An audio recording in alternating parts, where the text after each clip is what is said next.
یہ سلیمان علیہ السلام تھے۔ اللہ تعالیٰ نے آپ کو بہت سی خوبیاں اور معجزات عطا فرمائے۔ سورۃ النمل آیت 16 میں ہے، اور داؤد کے وارث سلیمان ہوئے، کہنے لگے لوگوں ہمیں پرندوں کی بولی سکھلائی گئی ہے اور ہم سب کچھ دیے گئے ہیں، بے شک یہ بالکل کھلا ہوا فضل الہی ہے۔ یہاں وراثت سے مراد مال نہیں بلکہ بادشاہت اور نبوت مراد ہے۔ اللہ تعالیٰ نے انہیں ایسا بادشاہ بنایا کہ ساری دنیا میں ان جیسا کوئی نہیں ہوا، آپ سے بڑھ کر بادشاہت بھی کسی کی نہ ہو سکی، کیونکہ خود سلیمان علیہ السلام نے یہ دعا کی تھی کہ الہی مجھے ایسی سلطنت عطا فرما کہ جو میرے بعد اور کسی کے شایان شان نہ ہو۔ کہا کہ اے میرے رب مجھے بخش دے اور مجھے ایسا ملک عطا فرما جو میرے سوا کسی شخص کے لائق نہ ہو، تو بڑا ہی دینے والا ہے۔ پس ہم نے ہوا کو ان کے ماتحت کر دیا، وہ آپ کے حکم سے جہاں آپ چاہتے نرمی سے پہنچا دیا کرتی تھی، اور طاقتور جنوں کو بھی ان کا ماتحت کر دیا، ہر عمارت بنانے والے کو اور غوطہ خور کو اور دوسرے جنات کو بھی جو زنجیروں میں جکڑے رہتے تھے۔ جن سلیمان علیہ السلام کے حکم سے بلند و بالا عمارتیں تعمیر کرتے تھے، دریاؤں میں غوطہ لگا کر ان سے ہیرے جواہرات اور موتی وغیرہ نکالتے تھے۔ دوسرے جو کام عام انسانوں کی طاقت سے زیادہ ہوتے تھے وہ آپ جنوں سے لیا کرتے تھے۔ جو جن آپ کے حکم سے سرتابی کرتے یا شرارتیں کر کے کام میں رکاوٹ ڈالتے یا دوسروں کو تنگ کرتے تو آپ انہیں زنجیروں میں جکڑ کر قید خانے میں ڈال دیتے، اور یہ آپ پر اللہ کی طرف سے بہت بڑا انعام اور احسان تھا، جیسا کہ اللہ تعالیٰ سورۃ صاد آیت 39 میں فرماتے ہیں، یہ ہے ہمارا عطیہ، اب تو احسان کر یا روک رکھ، کچھ حساب نہیں۔ اللہ تعالیٰ نے سلیمان علیہ السلام کو ان پر قبضہ اور اختیار دے دیا اور فرمایا اب آپ کی مرضی، آپ انہیں سزا دیں یا درگزر کریں، کسی کو کچھ دیں یا روک لیں، آپ کے لیے سب کچھ جائز ہے۔ دوسرے مقام پر اللہ تعالیٰ سورہ سبا آیت 12 میں فرماتے ہیں، اور اس کے رب کے حکم سے بعض جنات اس کی ماتحتی میں اس کے سامنے کام کرتے تھے، اور ان میں سے جو بھی ہمارے حکم سے سرکشی کرے ہم اسے بھڑکتی ہوئی آگ کے عذاب کا مزہ چکھائیں گے۔ اس طرح اللہ تعالیٰ سورہ سبا آیت 13 میں فرماتے ہیں، جو کچھ سلیمان چاہتے جنات وہ تیار کر دیتے، مثلا قلعے، مجسمے اور حوضوں جیسے پیالے اور چولہوں پر جمی ہوئی مضبوط دیگیں۔ اے آل داؤد اس کے شکریے میں نیک عمل کرو، میرے بندوں میں سے شکر گزار کم ہی ہیں۔ یعنی جنات سلیمان علیہ السلام کے حکم کے مطابق بڑے بڑے محل، مساجد، قلعے، مختلف مساجد کے ماڈل یا سینریوں کے ماڈل، بڑے بڑے تھال اور اتنی بڑی دیگیں بناتے تھے جو بوجھل اور نقل و حمل کے قابل نہ ہونے کی وجہ سے کسی خاص مقام پر نصب کر دی جاتی تھی، اور یہ آپ پر اللہ تعالیٰ کا عظیم احسان تھا۔ اس کے علاوہ دیگر معجزات سے بھی اللہ تعالیٰ نے آپ کو سرفراز فرمایا تھا، جیسا کہ سورۃ الانبیاء آیت 82 میں اللہ تعالیٰ فرماتے ہیں، اسی طرح بہت سے شیاطین بھی ہم نے اس کے تابع کیے تھے جو اس کے فرمان سے غوطہ لگاتے تھے، اور اس کے سوا بھی بہت سے کام کرتے تھے، ان کے نگہبان ہم ہی تھے۔ یہ تمام اقتدار اللہ تعالیٰ نے آپ کو عطا کیا تھا۔ آپ کے معجزات میں سے ایک معجزہ یہ بھی تھا کہ ہوا آپ کے لیے مسخر یعنی مطیع و فرما بردار تھی۔ اللہ تعالیٰ سورہ صاد آیت 36 میں فرماتے ہیں، بس ہم نے ہوا کو ان کے ماتحت کر دیا، وہ آپ کے حکم سے جہاں آپ چاہتے نرمی سے پہنچا دیا کرتی تھی۔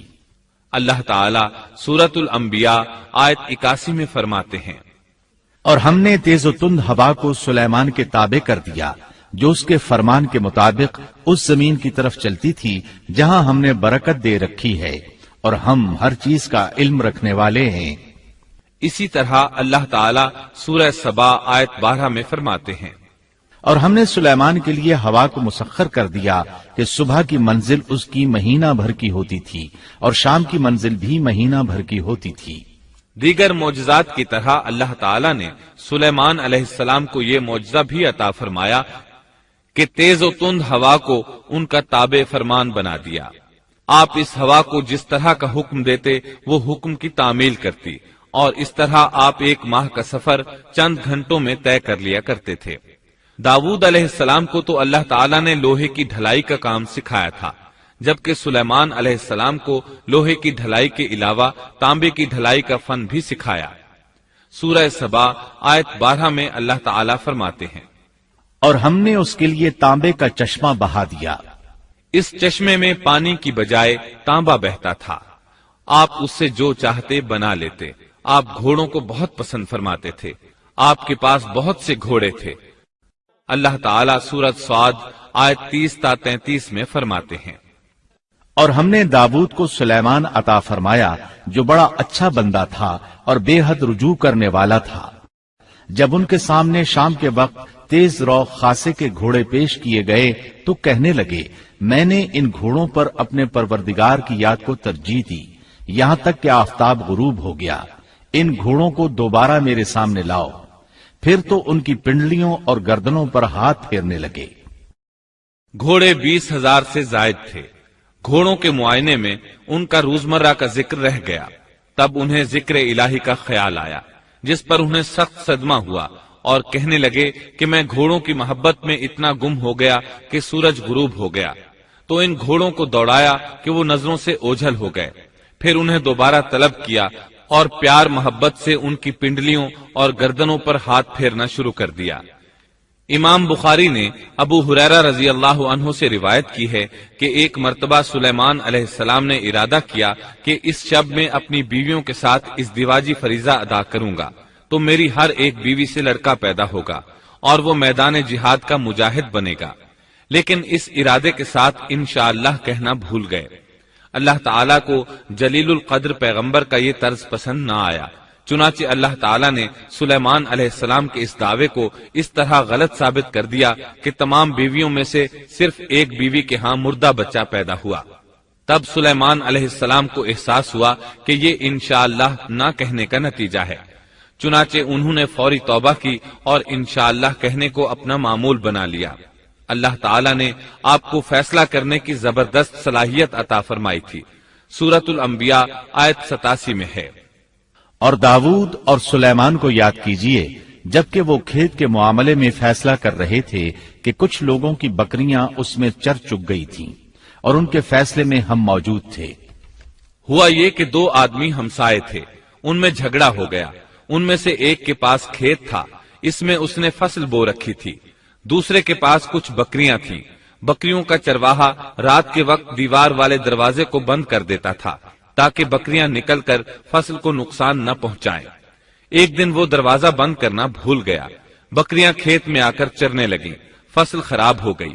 دونوں داؤد علیہ السلام کے پاس آئے، اپنا مقدمہ پیش کیا۔ داؤد علیہ السلام قاضی بھی تھے۔ اس وقت سلیمان علیہ السلام کہیں گئے ہوئے تھے۔ داؤد علیہ السلام مقدمہ سن کر کہنے لگے، یہ بکریوں والے کی سستی کا نتیجہ ہے، اس کا حل یہی ہے کہ وہ تیری بکریاں اپنی تحویل میں لے لے۔ دونوں فریق باہر نکلے تو سلیمان علیہ السلام سے ملاقات ہوئی۔ انہوں نے تفصیل سن کر فرمایا، میرے ساتھ آؤ۔ وہ انہیں داؤد علیہ السلام کے پاس لے آئے اور بولے، اس مقدمے کا اس سے بہتر فیصلہ یہ ہے کہ یہ بکریاں زمین والے کو دے دیں اور زمین بکریوں والے کو۔ جب بکریوں والا زمین کو پہلی حالت میں اگا دے گا تو آپ دونوں کی چیزیں انہیں لوٹا دیں۔ اس دوران کھیتی کا مالک بکریوں کے دودھ سے فائدہ حاصل کرتا رہے گا، یہ فیصلہ زیادہ بہتر ہے۔ اس لیے بکریوں والا اپنی بکریوں سے بالکل محروم نہ ہوا اور کھیتی والے کا نقصان پورا ہو گیا۔ یہ فیصلہ آپ کو اللہ تعالیٰ نے سمجھایا تھا۔ اللہ تعالیٰ سورۃ الانبیاء آیت 89 میں فرماتے ہیں، ہم نے اس کا صحیح فیصلہ سلیمان کو سمجھا دیا، ہاں ہر ایک کو ہم نے علم و حکمت سے نوازا تھا۔ بخاری اور مسلم میں ایک حدیث ہے، اس میں اسی قسم کا ایک واقعہ بیان ہوا ہے کہ دو عورتیں اپنا مقدمہ داؤد علیہ السلام کے پاس لائیں۔ دونوں کو اللہ نے ایک ایک بچہ دے رکھا تھا۔ ایک بھیڑیے نے حملہ کر کے بڑی عمر والی کا بچہ چیر پھاڑ ڈالا۔ عورت چالاک تھی، اس نے چھوٹی عمر والی کا بچہ چھین لیا کہ یہ میرا بچہ ہے۔ داؤد علیہ السلام نے دیکھا بچہ بڑی عورت کے پاس ہے تو اس کے حق میں فیصلہ دے دیا۔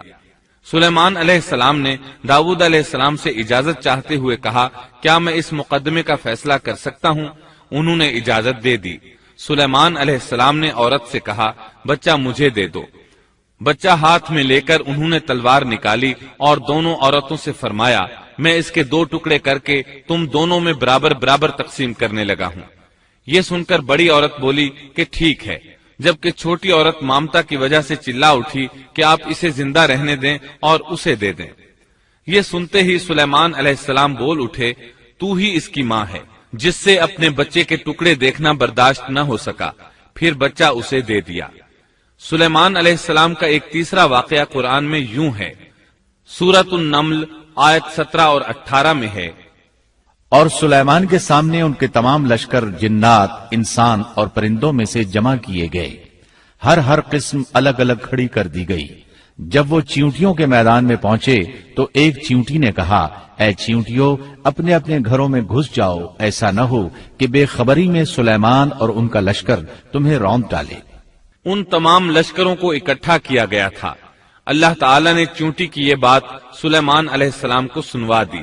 سورہ نمل آیت 19 میں ہے، اس کی اس بات پر سلیمان مسکرا کر ہنس پڑے اور دعا کرنے لگے کہ اے پروردگار، تو مجھے توفیق دے کہ میں تیری ان نعمتوں کا شکر بجا لاؤں جو تو نے مجھ پر انعام کی ہیں، اور میں ایسے نیک اعمال کرتا رہوں جن سے تو خوش رہے، اور مجھے اپنی رحمت سے نیک بندوں میں شامل فرما۔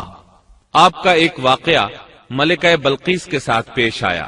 سورہ نمل آیت 20 تا 25 میں ہے، آپ نے پرندوں کی دیکھ بھال کی اور فرمانے لگے، کیا بات ہے کہ ہدہد نظر نہیں آ رہا؟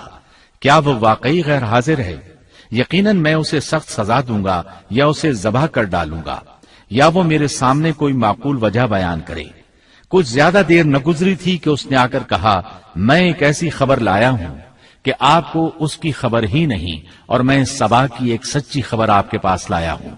میں نے دیکھا ہے کہ ان کی بادشاہ ایک عورت ہے جسے ہر قسم کی چیز سے کچھ نہ کچھ دیا گیا ہے، اور اس کا تخت بھی بڑا عظیم ہے۔ میں نے اسے اور اس کی قوم کو اللہ تعالیٰ کو چھوڑ کر سورج کو سجدہ کرتے ہوئے پایا ہے۔ شیطان نے ان کے کام مزین کر کے انہیں دکھلا کر سیدھے راستے سے ہٹا دیا ہے، پس وہ ہدایت پر نہیں آتے کہ اسی اللہ کو سجدہ کریں جو آسمانوں اور زمینوں کی پوشیدہ چیزوں کو باہر نکالتا ہے، اور جو کچھ تم چھپاتے اور ظاہر کرتے ہو وہ سب کچھ جانتا ہے۔ ہدہد نے اللہ تعالیٰ کی یہ صفت اس لیے بیان کی کہ یہ اپنی حس کے ذریعے زمین میں پانی والے حصے کا پتہ چلا لیتا ہے۔ سلیمان علیہ السلام کو بھی یہی ہدہد بتایا کرتا تھا کہ پانی کہاں ہے، پھر آپ جنات کے ذریعے پانی نکلواتے تھے۔ یہ اطلاع سن کر سلیمان علیہ السلام حیران ہوئے۔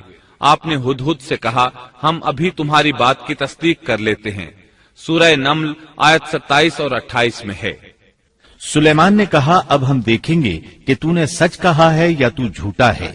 میرے اس خط کو لے جا کر انہیں دے دے، پھر ان کے پاس سے ہٹ آ اور دیکھ کہ وہ کیا جواب دیتے ہیں۔ آپ نے ایک خط لکھ کر اسے دیا۔ ہدہد وہ خط لے کر ملکہ بلقیس کے محل پہنچا۔ خط اس کے سامنے گرا کر خود دیوار پر جا بیٹھا۔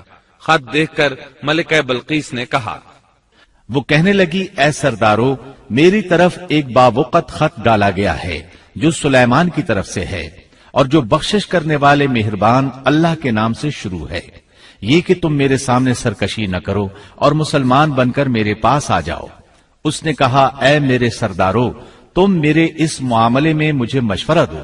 میں کسی امر کا قطعی فیصلہ جب تک تمہاری موجودگی اور رائے نہ ہو نہیں کیا کرتی۔ ان سب نے جواب دیا کہ ہم طاقت اور قوت والے، سخت لڑنے بھیڑنے والے ہیں، آگے آپ کو اختیار ہے، آپ خود ہی سوچ لیجئے کہ ہمیں آپ کیا کچھ حکم فرماتی ہیں۔ اس نے کہا کہ بادشاہ جب کسی بستی میں گھستے ہیں تو اسے اجاڑ دیتے ہیں اور وہاں کے باعزت لوگوں کو ذلیل کر دیتے ہیں، اور یہ لوگ بھی ایسا ہی کریں گے۔ میں انہیں ایک ہدیہ بھیجنے والی ہوں، پھر دیکھ لوں گی کہ قاصد کیا جواب لے کر لوٹتے ہیں۔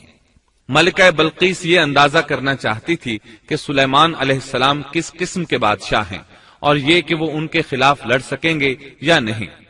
چنانچہ اس نے فلسطین کی طرف بے شمار تحائف روانہ کیے تاکہ لڑائی کی نوبت نہ آئے، لیکن جب یہ تحائف سلیمان علیہ السلام کے پاس پہنچے تو آپ غضبناک ہو گئے۔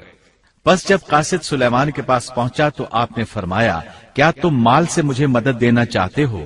مجھے تو میرے رب نے اس سے بہت بہتر دے رکھا ہے جو اس نے تمہیں دیا ہے، بس تم ہی اپنے تحفے سے خوش رہو۔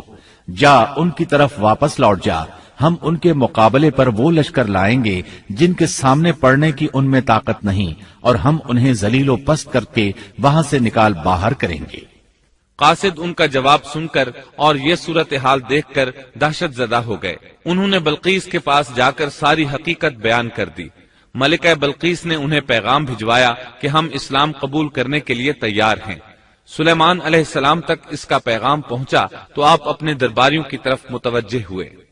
آپ نے فرمایا، اے سردارو، تم میں سے کوئی ہے جو ان کے مسلمان ہو کر پہنچنے سے پہلے ہی اس کا تخت مجھے لا دے؟ ایک قوی ہیکل جن کہنے لگا، آپ اپنی مجلس سے اٹھیں، اس سے پہلے میں اسے آپ کے پاس لا دیتا ہوں۔ یقین مانیے کہ میں اس پر قادر ہوں اور ہوں بھی امانت دار۔ جس کے پاس کتاب کا علم تھا وہ بول اٹھا کہ آپ پلک جھپکائیں، اس سے بھی پہلے میں اسے آپ کے پاس پہنچا سکتا ہوں۔ جب آپ نے اسے اپنے پاس موجود پایا تو فرمانے لگے، یہی میرے رب کا فضل ہے تاکہ وہ مجھے آزمائے کہ میں شکر گزاری کرتا ہوں یا ناشکری۔ شکر گزار اپنے ہی نفع کے لیے شکر گزاری کرتا ہے، اور جو ناشکری کرے تو میرا پروردگار بے پرواہ اور کرم کرنے والا ہے۔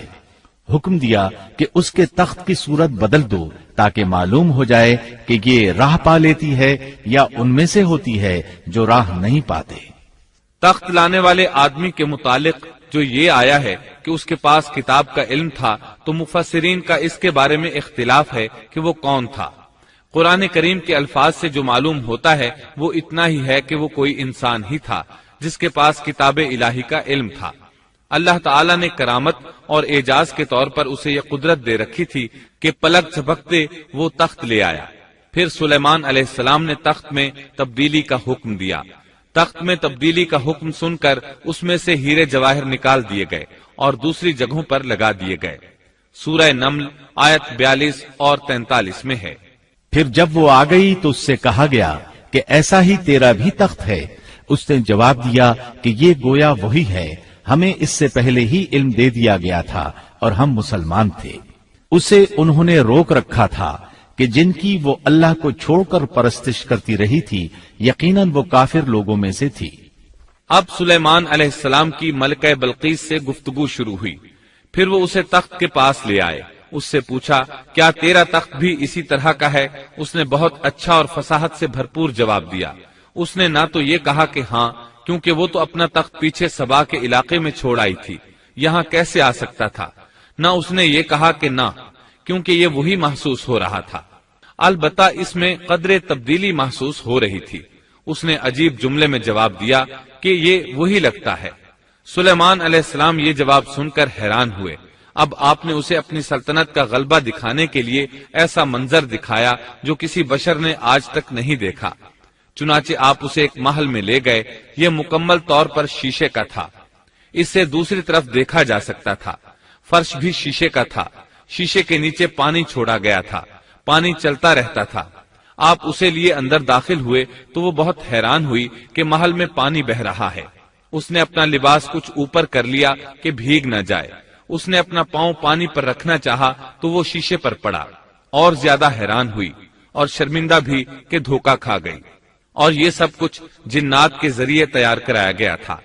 سورہ نمل آیت 44 میں اللہ تعالیٰ فرماتے ہیں، اس سے کہا گیا کہ محل میں چلی چلو، جسے دیکھ کر یہ سمجھ کر کہ یہ حوض ہے، اس نے اپنی پنڈلیاں کھول دی۔ سلیمان نے کہا، یہ ایسا محل ہے جس میں نیچے بھی شیشے جڑے ہوئے ہیں۔ کہنے لگی، میرے پروردگار، میں نے اپنی جان پر ظلم کیا، اب میں سلیمان کے ساتھ اللہ رب العالمین کی مطیع اور فرمانبردار بنتی ہوں۔ یہ عظیم سلطنت دیکھ کر وہ جان گئی کہ سلیمان علیہ السلام صرف بادشاہ ہی نہیں، نبی بھی ہیں۔ چنانچہ اس نے فوراً ایمان قبول کر لیا۔ سلیمان علیہ السلام کا سب سے بڑا کارنامہ یہ ہے کہ آپ نے مسجد اقصی تعمیر کروائی۔ اس کی پہلی تعمیر یعقوب علیہ السلام نے کرائی تھی۔ صحیح حدیث میں ہے کہ رسول اللہ صلی اللہ علیہ وسلم سے پوچھا گیا، زمین میں کون سی مسجد سب سے پہلے تعمیر کی گئی؟ آپ نے فرمایا، مسجد حرام، یعنی مکہ معظمہ والی مسجد۔ پھر آپ سے پوچھا گیا کہ اس کے بعد کون سی مسجد زمین میں بنائی گئی؟ آپ نے جواب دیا، مسجد اقصی۔ جب بخت نصر نے قدس پر قبضہ جما لیا تو اس نے مسجد اقصی ڈھا دی، لیکن پھر سلیمان علیہ السلام کو اللہ تعالیٰ نے بادشاہت عطا کی تو انہوں نے اثر نو تعمیر کا کام شروع کرایا. اس کے ساتھ ہی انہوں نے ہیکل سلیمانی بھی تعمیر کروایا. یہود آج تک اس کو مقدس سمجھتے ہیں. یہ مسجد اقصی کے بالکل قریب ہے. مسجد اقصی کی فضیلت میں بہت سی روایات ملتی ہیں، جیسا کہ رسول اللہ صلی اللہ علیہ وسلم کا ارشاد ہے، مسجد حرام میں ایک نماز کا ثواب 1,00,000 نمازوں کے برابر ہے. مسجد نبوی میں ایک نماز کا ثواب 1,000 نماز کے برابر ہے، اور مسجد اقصی میں 500 نمازوں کے برابر ثواب ملتا ہے. مسند احمد میں عبداللہ بن عمرو بن عاص رضی اللہ عنہما سے روایت ہے کہ رسول اللہ صلی اللہ علیہ وسلم نے فرمایا، جب سلیمان علیہ السلام نے بیت المقدس کو تعمیر کیا تو اللہ تعالیٰ سے 3 دعائیں مانگی. ان میں سے اللہ تعالیٰ نے 2 قبول فرمائیں اور ایک کے بارے میں ہم امید رکھتے ہیں کہ وہ ہمیں ملے گی. انہوں نے پہلا سوال یہ کیا کہ مجھے ایسی حکومت دے جو تیری حکومت کے موافق ہو، یعنی عدل و انصاف کی فراوانی ہو اور کسی پر ظلم و زیادتی نہ ہو. اللہ نے یہ دعا قبول فرمائی. دوسرا سوال یہ کیا، مجھے ایسا ملک عطا فرما جو میرے سوا کسی شخص کے لائق نہ ہو. اللہ تعالیٰ نے یہ دعا بھی قبول فرما لی. تیسرا سوال یہ کیا کہ جو شخص بھی گھر سے نکلے اور وہ مسجد اقصی میں نماز پڑھنے کا ارادہ رکھتا ہو تو وہ اپنے گناہوں سے اس طرح نکل جائے جس طرح کے پیدائش کے دن تھا. اس تیسرے سوال کے متعلق رسول اللہ صلی اللہ علیہ وسلم نے فرمایا، امید ہے یہ دعا اللہ نے ہمارے لیے رکھ لی ہو. اللہ تعالیٰ نے انہیں اس قدر طاقت اور قدرت عطا فرمائی تھی، لیکن اس کے باوجود آپ بشر تھے اور موت ہر بشر کو پہنچ کر رہتی ہے. انسان جس قدر بھی قدرت حاصل کر لے، جتنا بھی غلبہ پالے، جتنی بھی عظمت حاصل کر لے، لیکن موت سے نہیں بچ سکتا. اللہ تعالیٰ نے تو نبی کریم صلی اللہ علیہ وسلم کے متعلق فرمایا ہے، سورۃ الزمر آیت 30 میں ہے، بے شک خود آپ کو بھی موت کا مزہ چکھنا ہے اور یہ سب بھی مرنے والے ہیں. اللہ تعالیٰ نے چاہا کہ سلیمان علیہ السلام کی موت سے بھی لوگوں کو عبرت ہو اور نشانیاں ظاہر ہوں، کیونکہ اس دور میں لوگ جنات کے فتنے میں مبتلا تھے. یہ خیال کرتے تھے کہ جنات کو غیب کا علم ہے. اللہ تعالیٰ نے چاہا کہ لوگوں کو سلیمان علیہ السلام کی موت کے ذریعے بتائیں کہ جنات کو علم غیب نہیں ہے. ایک دن سلیمان علیہ السلام نے جنات کو سختی کے ساتھ مسخر کیا اور وہ آپ کے سامنے کام کرنے لگے. آپ ان کی نگرانی کرتے رہتے. جنات کے دلوں میں آپ کا بہت خوف تھا. آپ انہیں سستی کرنے پر سخت سزا دیتے تھے. آپ کھڑے ان کی نگرانی کر رہے تھے. اس وقت آپ کی عمر 150 سال تھی. جنات بیت المقدس کی تعمیر میں مصروف تھے. ایسے میں آپ نے اپنا عصا پکڑا اور اس پر اپنی ہتھیلیاں ٹکا دی، پھر ہتھیلیوں پر اپنا سر رکھ دیا. اس طرح ان کی نگرانی کرتے رہے. اسی حالت میں اللہ تعالیٰ نے آپ کی روح قبض کر لی، تاہم آپ کی آنکھیں کھلی رہیں. ادھر جن مسلسل کام میں لگے رہے. وہ یہی خیال کرتے رہے کہ سلیمان علیہ السلام زندہ ہیں اور انہیں دیکھ رہے ہیں. آپ کا خلیفہ آیا تو وہ جان گیا آپ انتقال کر گئے ہیں، لیکن اس نے بھی جنات پر یہ بات ظاہر نہ کی. اس طرح 2 سال گزر گئے. جن اس قدر سخت نگرانی پر حیران تھے. وہ دیکھ رہے تھے کہ 2 سال سے سلیمان علیہ السلام نے حرکت تک نہیں کی، پلک تک نہیں جھپکی. ادھر اللہ تعالیٰ نے دیمک کو سلیمان علیہ السلام کے عصا پر مسلط کر دیا. وہ اندر اندر لاٹھی کو کھوکھلا کرتی رہی. آخر لاٹھی ٹوٹ گئی. سلیمان علیہ السلام زمین پر گر گئے. اس وقت جنات کو پتا چلا کہ انہیں فوت ہوئے تو عرصہ دراز ہو چکا ہے. تب انسانوں کو بھی معلوم ہو گیا کہ جنات کو غیب کا علم نہیں ہے. اللہ تعالیٰ سورہ سبا آیت 14 میں فرماتے ہیں، پھر جب ہم نے ان پر موت کا حکم بھیج دیا تو ان کی خبر جنات کو کسی نے نہ دی سوائے گھن کے کیڑے کے جو ان کے عصا کو کھا رہا تھا. پس جب سلیمان گر پڑے تو اس وقت جنات نے جان لیا کہ اگر وہ غیب دان ہوتے تو اس ذلت کے عذاب میں مبتلا نہ رہتے. اس طرح اللہ تعالیٰ نے لوگوں کو مطلع کر دیا کہ جنات بھی مخلوق ہیں، غیب دان نہیں. اللہ تعالیٰ ہی ان پر قادر ہے. اور اسی کے ساتھ سلیمان علیہ السلام کا قصہ اپنے اختتام کو پہنچا.